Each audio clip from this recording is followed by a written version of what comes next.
Hi, welcome to Jen's Daily Dish, where I bake things on camera for the very first time so you can bake along with me and learn from my mistakes.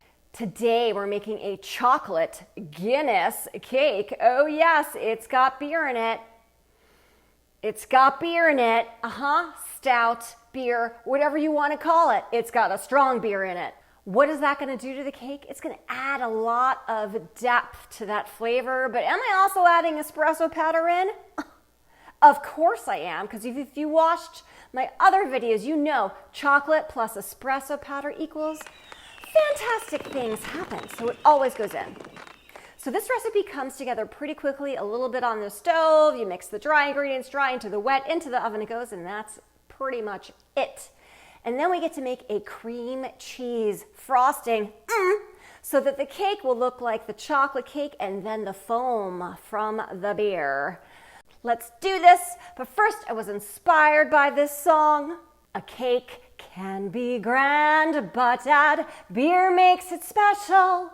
Will this cake turn out as I planned? Well, let's find out. First things first, preheat your oven to 350 degrees.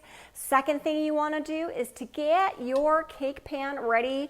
I have greased mine with butter and then I put some parchment paper down. If you have a springform pan, you can use that too. Medium heat. Add your Guinness.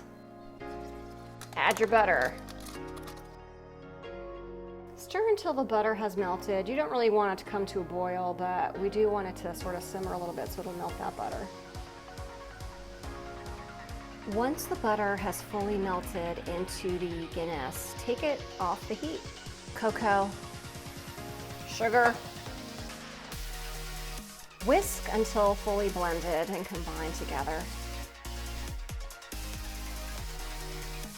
While your mixture from the stove cools, add sour cream, eggs, vanilla, whisk until smooth.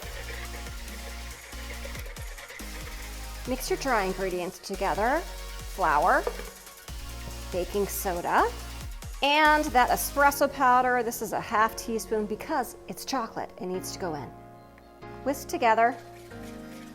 You can either wait for your mixture to fully cool, or what I'm going to do is take a little bit of this and put it in my sour cream egg mixture and then gently warm this up. All right, a little bit at a time. What you don't want to do is cook the eggs. That tempering worked really well. The eggs did not start to clump up and scramble. Add in your flour mixture.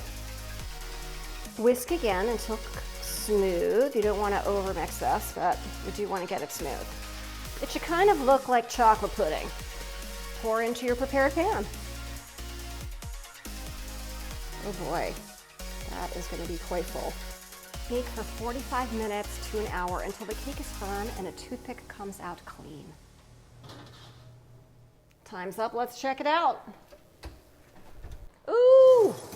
Good thing I put this cookie sheet down because it kind of overflowed. So word to the wise, don't fill up your cake pan too much. Toothpick test, it is coming out clean. Let's take it out. Okay. Let this cool, oh goodness.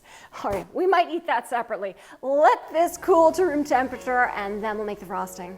The cake is cooled and you see we had a little bit of an oopsie in the oven, but that's okay because we're gonna take that off first. We're just going to start by peeling this off, and then I'm going to carefully sort of saw off that edge because we don't need it.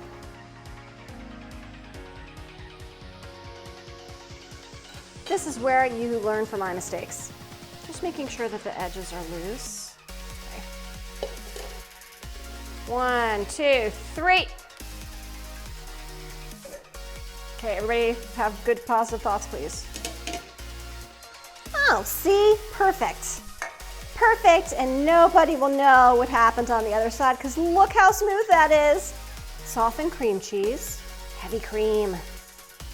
I'm going to start by mushing this around a little bit because we're about to add the confectioner sugar in and I want this to be nice and smooth. And yes, you could and or maybe should be doing this via a mixer, but you know, I just didn't feel like it today. Now that I've gotten it to a smooth state, add your confectioner sugar. Stir start slowly to incorporate because you know this will get everywhere. Okay, we have our foam, we have our cake. Let's go ahead and add that to the top of the cake, just like the foam on top of a Guinness. Okay, let's start there and just get like a crumb very top. You don't want to go over the edge. You just want it at the top, like it's that, again, that froth at the top of the beer. Okay, spread this around evenly.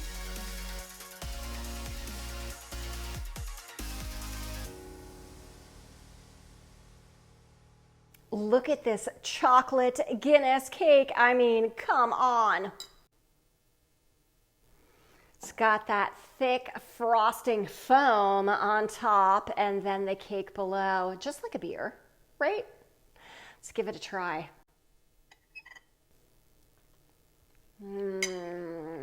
This is a great chocolate cake. Do I taste the beer in it? Not really, but there is something extra, some extra depth in it. But I also added that espresso powder to emphasize that even more. And the frosting, well, come on. Sugar plus cream cheese plus the heavy cream. I mean, that's a match made in heaven. So this is pretty darn delicious. If I can make this chocolate Guinness cake for the very first time with you watching me every step of the way, mistakes and all, you can too. Don't forget to like and subscribe and make the recipe for your family and friends. Share with your family and friends. And don't forget to check me out on Instagram and on TikTok for so very much more.